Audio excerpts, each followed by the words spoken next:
Well, we will then resume our classes on the Uttara Tantra Shastra, that is the third turning of the wheel of Shakyamuni Buddha.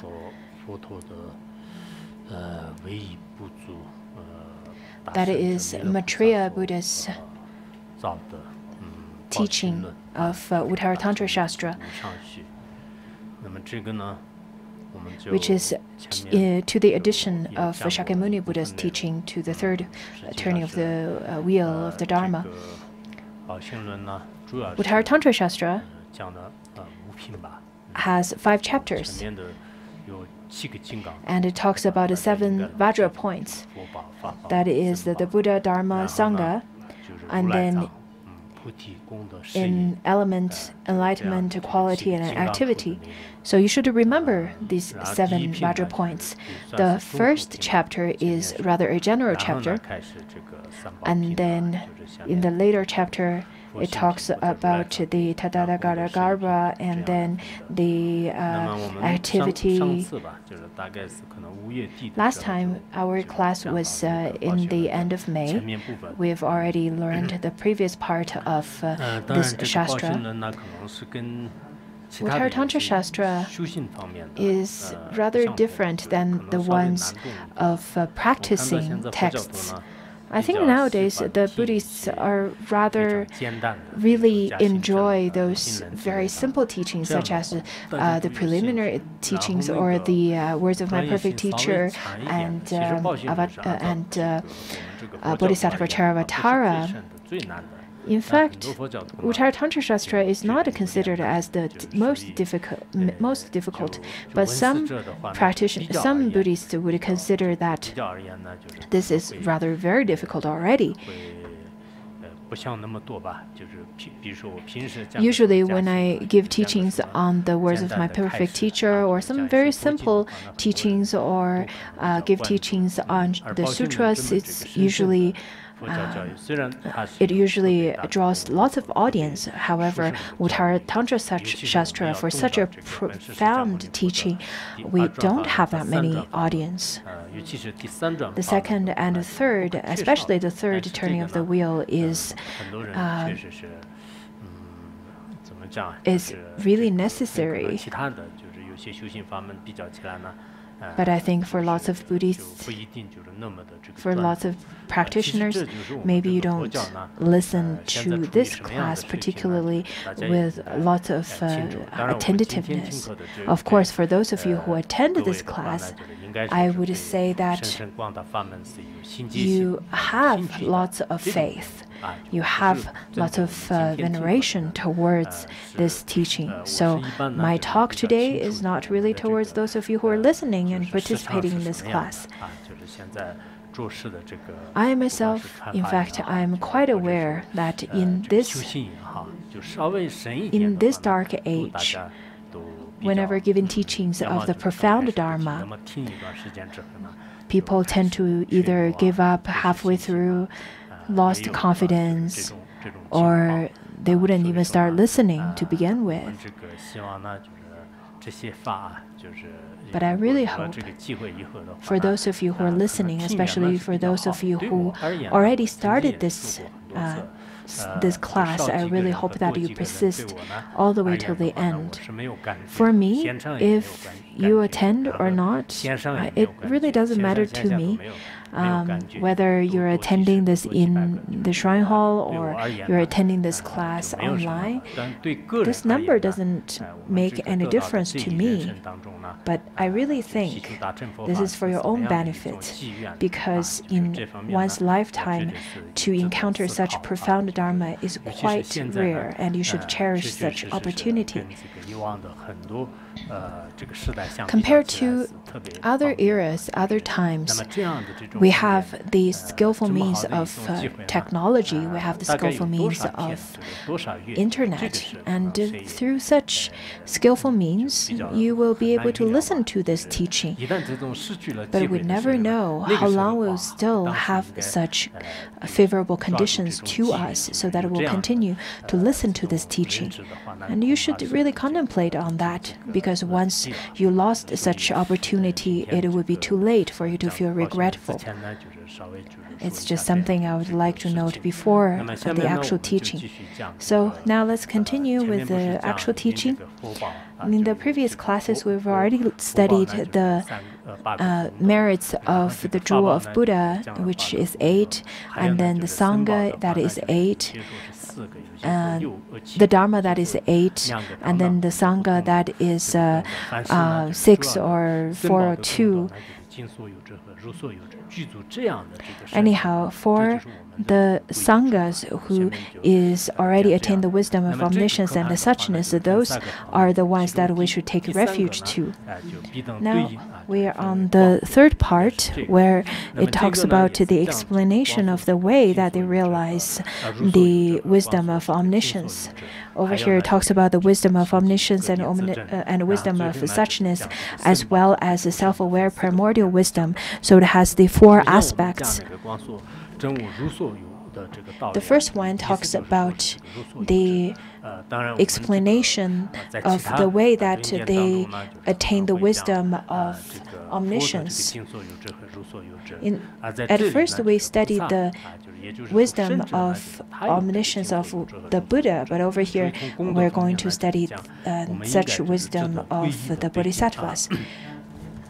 So, the oral transmission.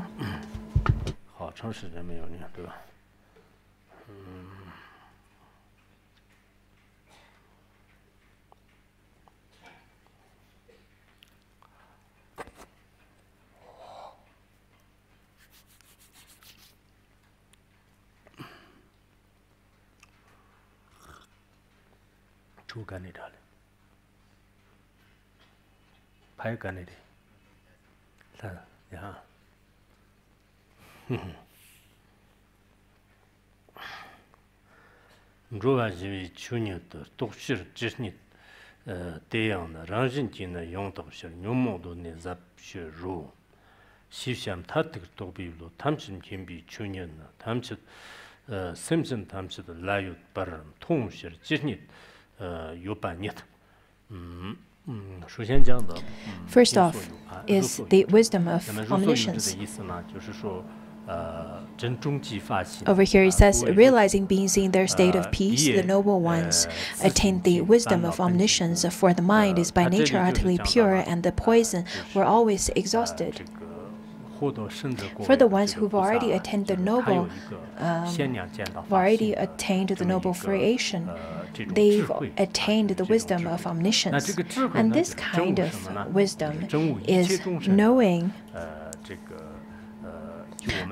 the mind, all sentient beings, and realize directly the nature of mind of all sentient beings. That is beyond birth, beyond death, beyond any extremes and any kinds of fabrications. In fact, the nature of mind of all sentient beings has a state of peace beyond any conceptual elaboration, and therefore they possess a primordial wisdom that knows correctly, that is omniscience. What it means, what's the reason? is that after realize the nature of mind is just as according to the luminous essence. It is pure, it is in equanimity. You can use analysis from Madhyamika or through the pointing out instructions from the Guru, then you'll be able to see the nature of mind is already pure and illuminous. However, our mind is constantly then obscured by our afflictions as well as our habits. But that is also then without birth and without death. And that could be called the wisdom of omniscience. According to Avatamsaka Sutra, it says that all things are unborn, all things are imperishable. To one who can understand this, the Buddha will always be manifest. I think we've used this before. You probably have already memorized it.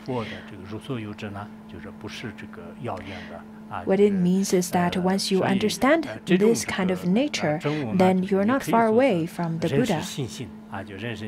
To recognize the nature of mind. According to a story that's written in the record of passing of the lanterns of Jingde, it says that the disciple asked the teacher, saying that, what is the Buddha? And then the teacher said that the mind is the Buddha. And then the disciple continued to ask, does this kind of mind has afflictions? And then the teacher replied, saying that the affliction of such is also doesn't have existent nature. So our mind is pure, it doesn't have any defilements, and it is birthless and ceaseless, same as afflictions. We often feel that there is the solid existence of afflictions. However, such afflictions is in fact no birth and no death. And it is also pure in nature. We should know that. That is the nature of mind. In the Zen Buddhism, Chan Buddhism, they often talk about that as well. In the commentary of the Sangha, he in fact quoted Srimala Devi Sutra, where in the conversation of Srimala Deva, it describes that the good and the bad, the kind and the evil, and the habitual patterns, afflictions, and so on, all of these are birthless and deathless. And this kind of teaching is very difficult to be understood by the sentient beings. The nature is such. However, the sentient beings do not see the nature, and that is why they are still dwelling in the samsara, in the ocean of samsara, and experiencing the birth and death and sickness and aging and all of this kind of sufferings. So first,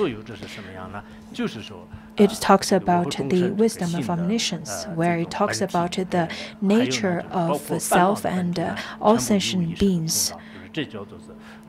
And knowing all of these is the wisdom of omniscience. Knowing the nature of the mind of self and all sentient beings is the wisdom of omniscience. And the second one is the explanation of the wisdom of suchness.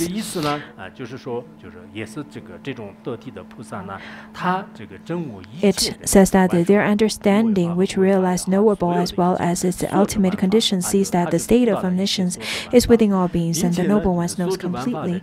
So all the knowables and its ultimate condition and suchness for a bodhisattva who already understood all of that.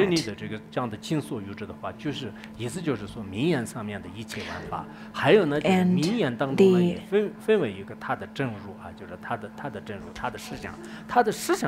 the truth, all of the truth of all phenomena. In fact, this kind of wisdom is the wisdom of bodhisattvas.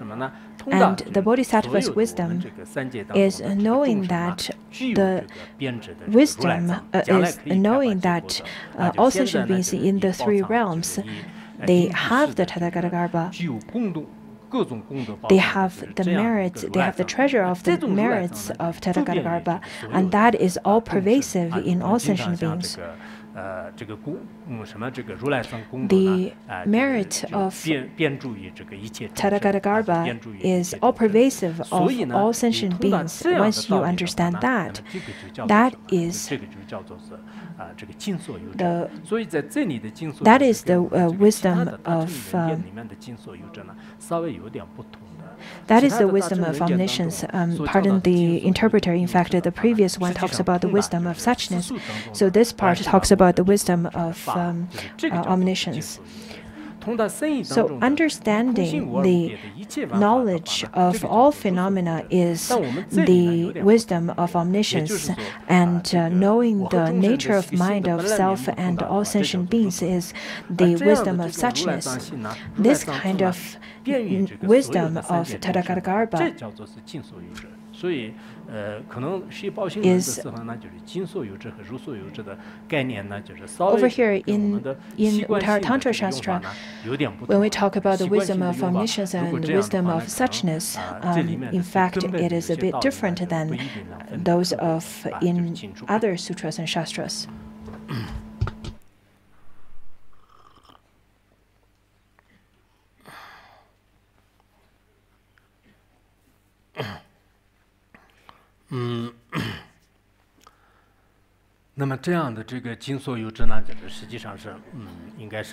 Wisdom of omniscience, this kind of wisdom is for bodhisattvas between the first bhumi and 10th bhumi.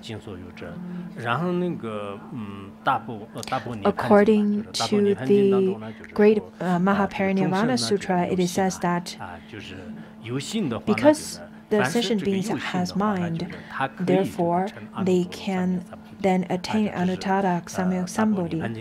That's according to the Mahaparinirvana Sutra. As long as sentient beings has a mind, then they can accomplish anuttara samyak sambodhi. So through this teaching, we can understand that because of the Buddha nature, according to the majority of the Mahayana teachings, is that all sentient beings obtain this Tathagata-garbha, this Buddha nature, and the sentient beings could then later attain Buddhahood, and they have the mind, therefore they can attain Buddhahood later. But for other living objects, how about the vegetations, the grass and trees? Do they also have the possibility to attain Buddhahood then?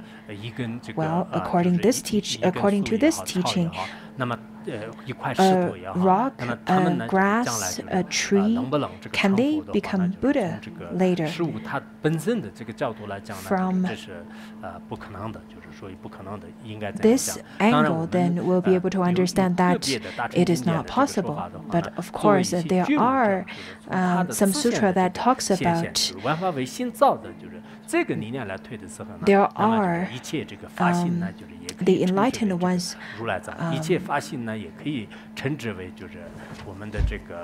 who manifest in such a way, or it is that our mind is already Buddha nature, therefore whatever we perceive, it has the Buddha nature as well. So that could also be explained in such a way. The omniscient Mipa Rinpoche also give explanations from different, from some of his teachings as well. So the wisdom of omniscience over here, it includes the kind of sentient beings that has mind. And the sentient beings that has mind, then they all obtain the Tadagarbha. For mundane beings, then, can we know that all sentient beings has Tadagarbha? Well, yes, we can understand it through analysis, and through the teachings of the noble ones, we'll be able to understand that as well.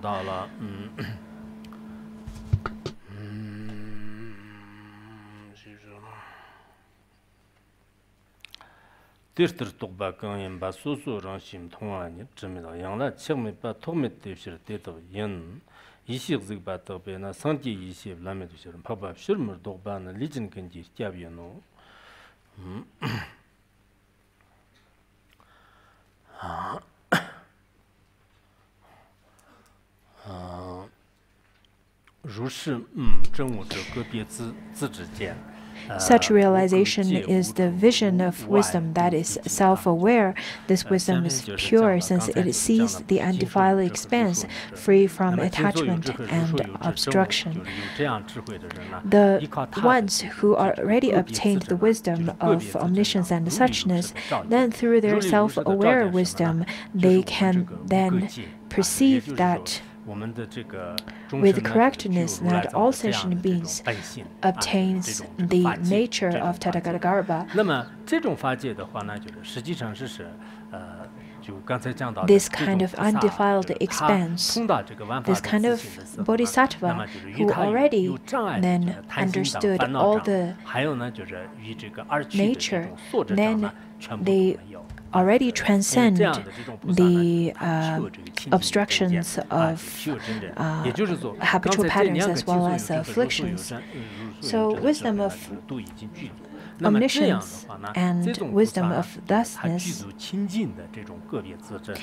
this kind of bodhisattvas who already realized both, they have the pure wisdom of self-aware.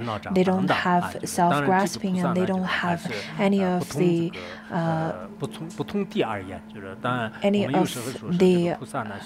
obstructions of afflictions.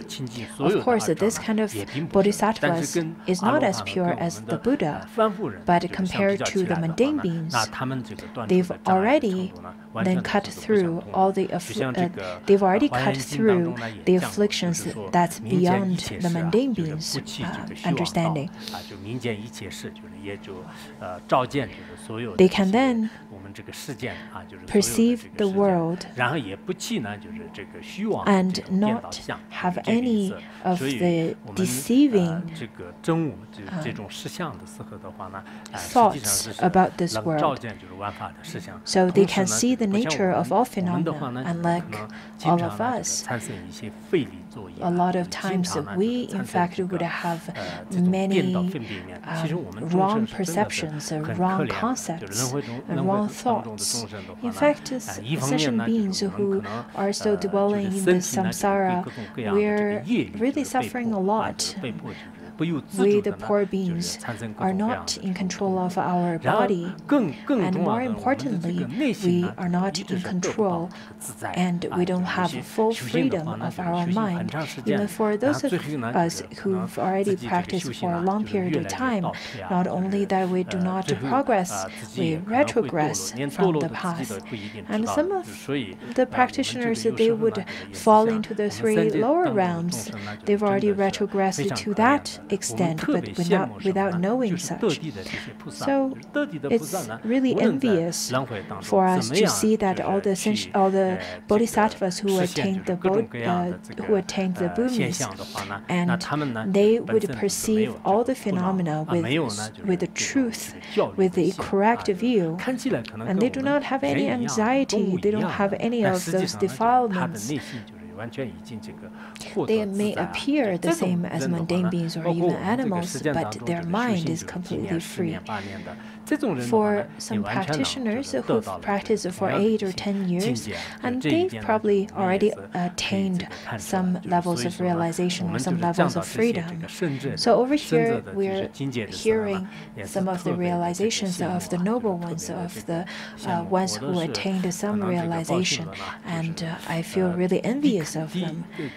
At first, when I studied Uttara Tantra Shastra, 真正入文寺就是怎么说啊？就是在道场里面文寺的时候呢，就是这个就学宝性论嘛。The Uttara Tantra Shastra was the first one that I studied when I came to Larongar. I came here back in 1985, and during the Dharma Assembly, then Pansapa Rinpoche then gave us the empowerment.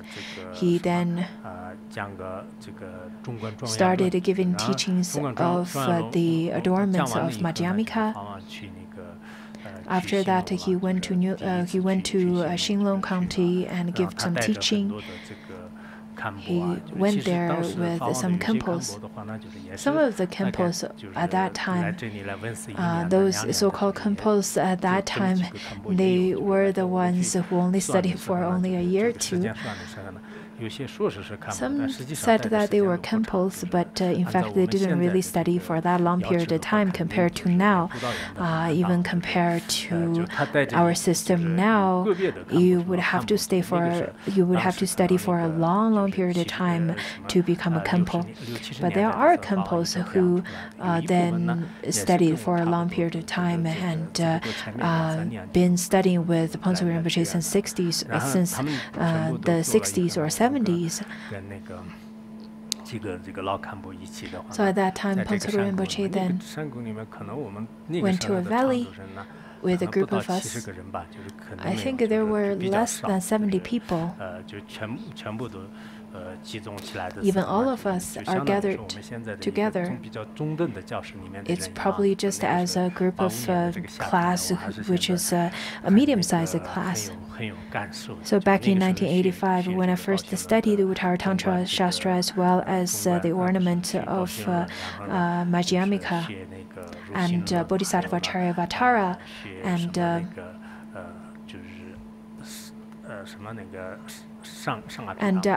Abhidharma. So those were the ones that I studied at the time. In the summer, we would go to the hills above mandala, the mandala structure on the top of the mountain, or sometimes we would then go to another mountain. There was another hilltop that has a bank right now. That's where we would go and study and have our tutoring classes. Not many houses, not many people at that time. So in the valley, it was rather quiet and peaceful. And I had very deep gratitude towards this teaching, and I have deep gratitude towards the three jewels as well as the protectors that now, after 30 years, I then have this opportunity to give teaching of this Shastra now.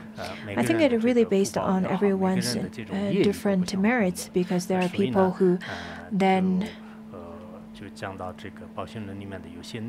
could continuously to study and practice for a long period of time, and there are people who don't have such opportunities. So the next one is then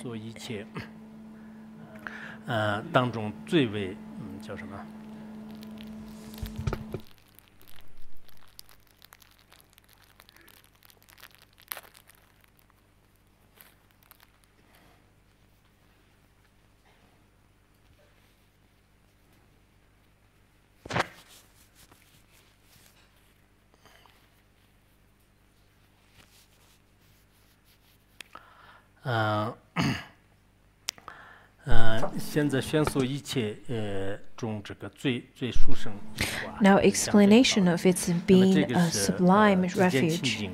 Their vision of primordial wisdom is pure and nears unsurpassable Buddha wisdom. The noble ones who do not fall back are therefore a refuge for all beings. So over here talks about the Sanghas possess the two types of primordial wisdom, that is the wisdom of omniscience and wisdom of thusness. So they see the nature of all phenomena, and they've already cut through the veils of attachment and obstructions. The Buddha's wisdom of omniscience and suchness is all pure. And the Bodhisattva's wisdom is very similar. It's very close to the Buddha's wisdom. And because of that, they are unretrogressed. They would not fall back. Their action, their aspiration, and their thinking would not then fall back or retrogress along the path. This kind of noble ones could be called the refuge place of all sentient beings, the protector of all sentient beings. In some other translations, it also talks about how the bodhisattvas also have many other kinds of merits that bodhisattvas would then obtain, such as the merits, wisdom, and view and fruition. In the Sanskrit version, for example, I think it has the 10 kinds of merits. So these 10 kinds of merits will not retrogress from the path. For the ones who could supplicate, could remember, and could pray to, then they would also be able to receive the blessings from the noble ones. According to our Tamsaka Sutra, it says that I constantly save and protect sentient beings from myriads of pain and suffering. The bodhisattvas who are like Avalokiteshvara, if we can constantly remember and recall and venerate and prostrate to such kind of bodhisattvas, as well as those who recite my names, will be liberated from suffering immediately as they do so.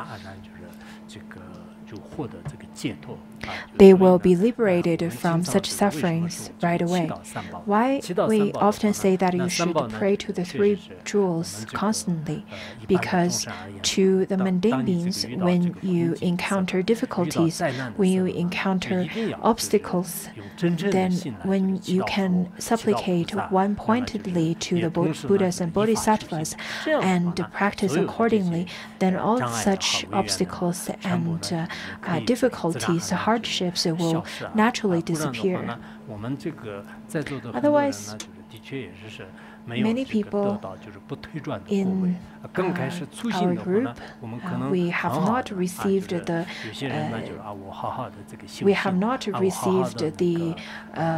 such kind of attainment yet. So it will be very difficult for us when we encounter difficulties. But at that time, you should then supplicate, especially for those of you who had great aspirations that I would love to benefit sentient beings, I would love to be of help to others, I would love to practice, but reality and your ideals still have a whole world between them. There sometimes could be a great distance between this. For people without any experience, for those who are rather quite naive, such as some university students who just graduated from universities, they are very enthusiastic to enter into society and later on get then then 然后那个 disappointed. 如果是他其他的一些的 Just 话， as 他 some 觉得 of the 是 beginner 应该是这样的，但 practitioners, 是真 then 正 they 你 would 自己去 first 修行的时候 feel 呢， that I 然后 have 这 to 个 practice, 不是那么这个 I 简单 will 然 practice, 后 and 可 I will 能 definitely 人 be 生呢 able 就是 to 慢 attain 慢慢慢 fruition 度过 from 了，到了 practice. 50、60岁的时候 And 呢， then 你 they 就可能 will not 知 be 道 able 就是原来 to, 呢， when 我可能有些事情是 they 不是那么 encounter 的这个清 obstacles, 楚， when they 很 are 天 not 真， able 很 to 无 do so, 知。 then they 但是现在 realize 呢，我要重新做的 that 话呢，可 is 能 too 只有就是 difficult. 等那个下一辈子了，就是因为 And 我们一般 when 人这个到 practitioners 了 reach 这个 50s or 50、60岁的 60s, 时候呢，就 they 是 would 遥知 then 天命，就是但遥知天 give 命 up 的时候呢， because 基本 they 上就是 accepted 开始 their 这个糊 fate. 涂了，就是所以说 But for 这 some 个 of 人生 them, 呢，有时候是 the so-called 可以说是 accepting 人 their 生 fate 不 is 断吧，啊， only 就是当然 because 有一些悟 they 性高的人呢，就是刚开始就对修行也好， they're 对 not 生活也好 as 对人生呢，就是有特别 enthusiastic 有 as 深度 they 的 used 这 to 种 be. 戒毒，有深度的那个去认知啊， We 就是这 should 样的话呢，也是非常的好， contemplate 就是我们稍 life 作玩乐吧，就是人生 in 本来的是很短的，就是 a 然后 much 在这个短短 deeper, 的人 in a 生当中 much 做了 more 几次网络的 realistic 话呢 way, 那最后你这个 so 发 that you 现 will 的 be 时候 able 呢，已经 to 就是来不及 avoid 就 some 转啊 of 就是来不 the 及就是 long 恢复了 courses of 就是很难 turnings 的。所以 of the 我们的 road, 这个 of the 真正的 path. 这个皈依处呢， So 实 over 际 here 上 it 是 talks 就是 about 这 the 个三宝啊， true 就尤其 refuge 是我们 place 遇到了这个 is 上 the 师 three 三宝，就 jewels. 是始终呢不管是遇到任何的事情呢， Whatever you 自己有一个 encounter, 非常坚定的 whatever 不退转的 obstacles, 这种 you 信 should 心， have 然后这样的话呢，就是将来 great 自己也 faith 是 and 有 great 很快 devotion. 的时间当 And 中 in 就 such a 获得了 way, 这个 you 不 will 退 be 转的 able 这种 to 过 attain 稳， the 否则的 fruition 话呢， of 我们 non-retrogress. 心呢，就是我们的这个信 Otherwise, 心呢， our 今 mind, 天好像很 maybe 有信 today 心的 you 样子 have 啊， lots 就 of 那个时 faith 候呢，就是很 and 开 you 心， feel 就是 really 我要马 happy 上这个祈祷啊， and you 这样 feel 子 that 这 I 样 should 的。然后明天呢， supplicate. 就是这个信心呢，就是全 And 部 the 的 second day, 就 your 退完了，就是一 faith 点都 and 没有了。 devotion 那这样的这种 disperse 修行呢，就是 and 不对 nowhere to be 不 found. 这样走下去，但是走的这个效果呢，就是 Your 不是很 practice 好 shouldn't 的。 be like 那 that, 到最后呢， otherwise 就 the 是自己回头 result 一看的时候 will be 呢， rather 可能是 faint. 这个 And 修 then 行 at 的 the 路 end, 呢，就是并 you 不是 see 非常 that 的这 the 个 fruition 就满意吧，对吧？ or 就是这 what 也 you 是很 attained 重要 from。this practice is 那么 really 下面 not 呢，就 that 是我们 much. 讲到啊，这个宝性论呢，可能讲的是稍微 In 有一 Uttara 点 Tantra 理论性 Shastra, 强 I 一 know 点啊， that 但是呢， it is 也很 rather 重要吧。 theoretical, 我是这 but 样认 I 为 still 的。 consider this is quite 下面 important. 刚才宋词念了吗？这个念完了是吧？什么？现在讲的念了吗？没有念，没有。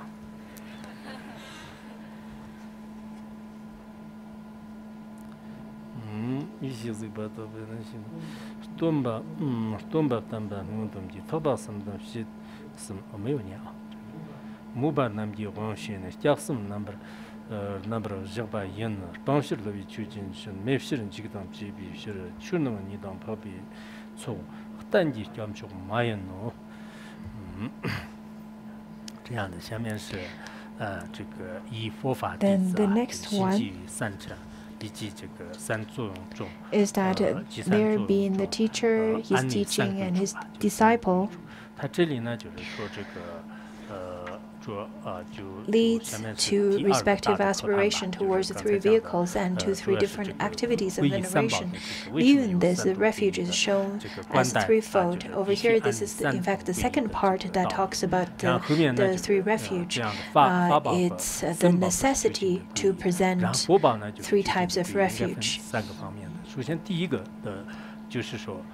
这个刚才我念的这个颂 This stanza that I just recited, 它这里呢，就是讲这个三种义， it talks about the 佛法僧 three 三宝。那么 jewels. 这个佛法僧三宝，佛法僧三宝的话呢，实际上也可以叫三种这个事啊，就是依 It 靠 could 这个 be 佛和依靠 called 法，依 the 靠这个 three 弟子，也 refuges 就是说 as 这个 well 佛的 as the 这 three 个 kinds 弟 of 子，也就是 activities. 说大乘这个僧者弟子也好，或者说是我们的所谓的什么呢？就是这个小乘的这种僧者。 Could be the 那 noble 么这 ones 三 of 者呢，实际上 Shravakayana 是 or 这 Pratika 个这三 Buddha 种义， and 这三种 from 义 the Mahayana 呢， path. 就是宣说了他的功德 and from the Dharma's aspect as well as the Buddha's aspect.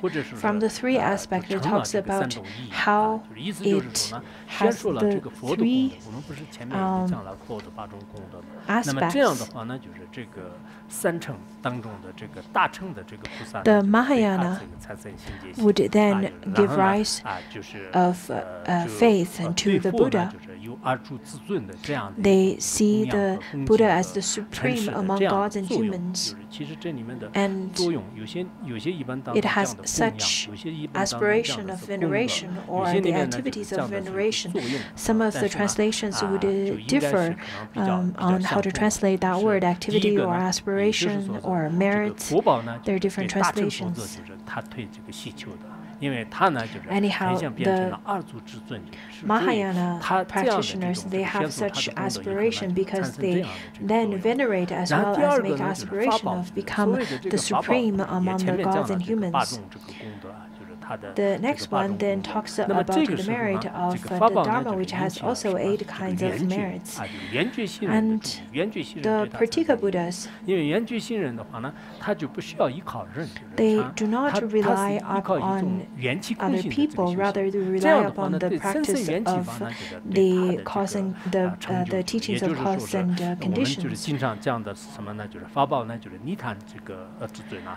So the Dharma is the supreme among that which is free from desire, and the Pratika Buddhas would take refuge in the Dharma that is the supreme among that which is free from desire. The third one is the Sangha. The Shravakas, they would give aspiration and veneration towards the Sangha. Then they all would pursue the supreme among assemblies. That's the kind of merit that they seek for.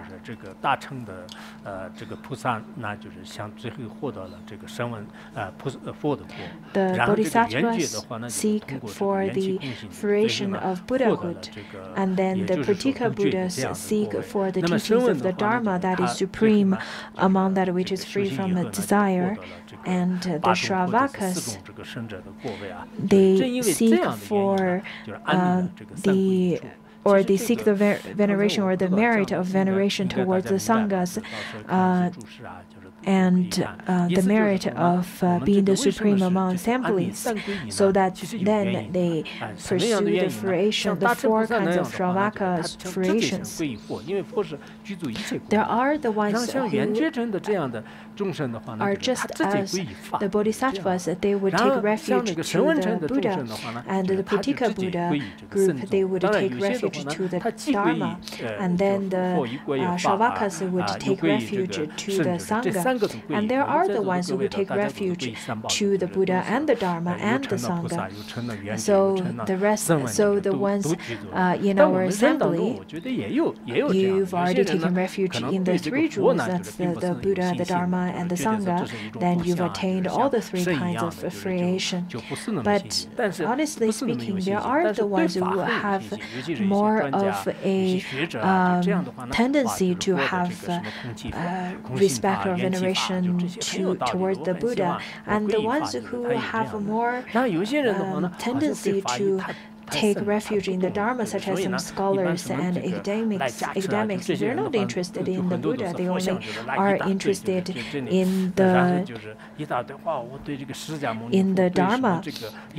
And they're the ones who have great veneration towards the Buddha statue and images, and they collect lots of those images and the rupas, but they're not really interested in studying and contemplating the Dharma. And they're the ones who have great veneration towards the Sangha members. They would then drawn to the Sangha groups in different monasteries and assemblies, and they are very much interested in the Bodhisattva's images and so on.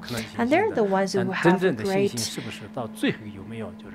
faith towards their Lama, their teacher, their gurus, and they have such great faith only towards the Guru and not the not really towards any of the three jewels. But it's very hard to say how your faith could then continue or not. Would it last till the end or not? It's very difficult to say.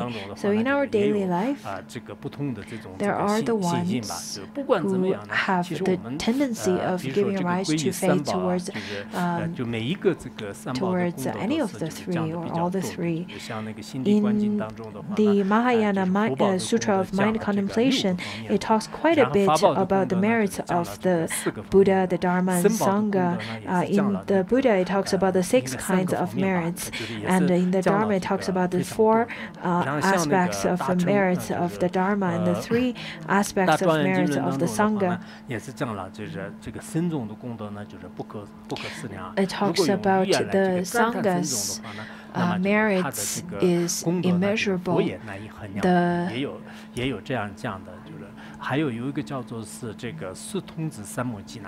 Also in the Samadhi Sutra of the 4 youths, it says that anyone who takes refuge in the Buddha will obtain great benefits. Even in hundreds and thousands of eons, one will never encounter any suffering.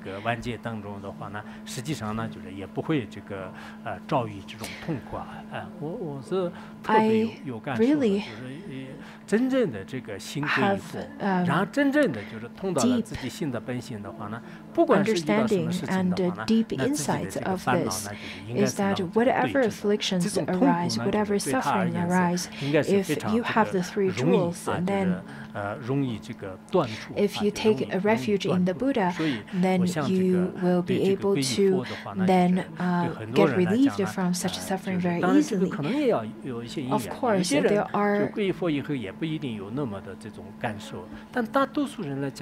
are differences in such kind of causes and conditions as well. Everyone's connection to the Buddha is different.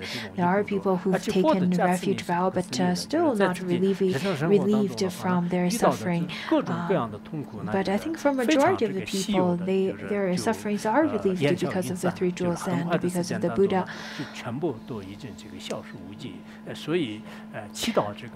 After supplicating and pray to the Buddha, lots of suffering will be dispersed just as the smokes disperse. So it is important to make supplications when you have great afflictions and obstacles. But of course, there are people who would never listen, just as telling the beggars of the merits of gold and jewels and treasures. It's not of any use. They don't really understand because they've never seen it or experienced the wealth. So everyone's connection to it is different. It really differs in terms of their connection as well as the results. In the great Prajnaparamita Sutra, it then talks about it has a question talking about which one has even greater merit, the Buddha or the Sangha. That is in the treatise of the Great Perfection of Wisdom. It says that anyone who venerates the Buddha should venerate the Sangha as well. There should be no discrimination as they are equally regarded as precious gems. They're all jewels inside the 3 jewels. In terms of jewels, then later on we'll also learn about what makes it jewels. The Buddha, the jewel of Buddha, jewel of Dharma, and jewel of Sangha. I think we should then generate a great faith towards these 3 jewels. In this lifetime, we've become the disciple of the 3 jewels. I myself personally feel that this is the greatest thing in my life. It is the accumulation, the result of the maturation of my merit throughout many lifetimes, especially when I went to Africa and other countries. I sometimes feel that if some of my karma matured due to some negative karma I've committed and reborn in such places that's far away from the three jewels, then it would be very sad. And now I will give you the refuge vow of the three jewels. I'll give you the refuge vow.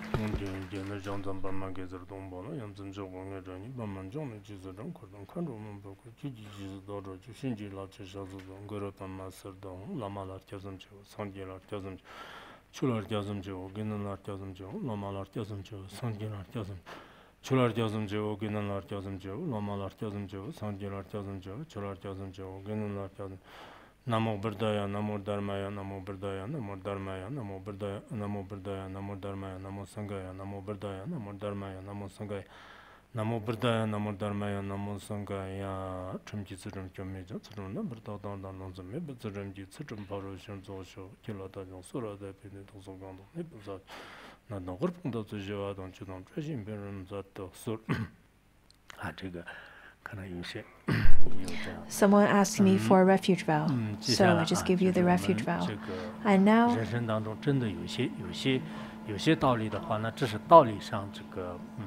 sometimes we understand. Sometimes we have to understand so that we make a change in our mind.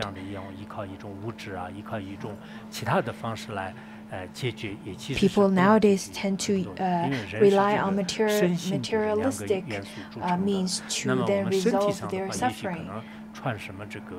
Whatever you wear, the big brands, or whatever material wealth could help you.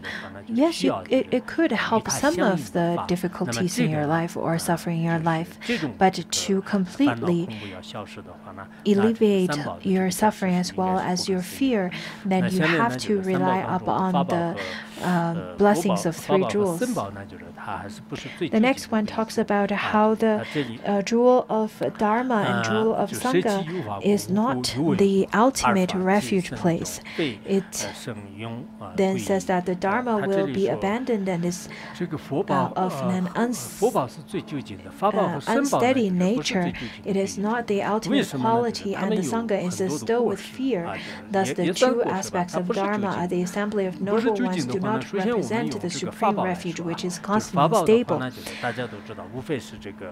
The Dharma, it is the scriptural Dharma as well as the realization Dharma. Those are the two aspects of Dharma. The scriptural Dharma is then a component of words and terms and those kind of teachings from a literary point of view. Such kind of scriptural Dharma only generates general conception. But after attaining the first bhumi of Bodhisattva or the Buddhahood, then all of this kind of words and concepts should be abandoned. Just like after we cross the river, then we should then abandon the boat. But temporarily, the jewel of Dharma helps us to cross the river. But ultimately, it should be abandoned because it is a component. It is then combination of words and terms. It is concept. And then the next one is that realization Dharma. It is the truth of path and truth of cessation. The truth of path is the path of learning for the ones from the first bhumi to the 10th bhumi. But this also has the characteristic of the condition that is then impermanent, unreal, and cloud-like. They are very deceiving. So that is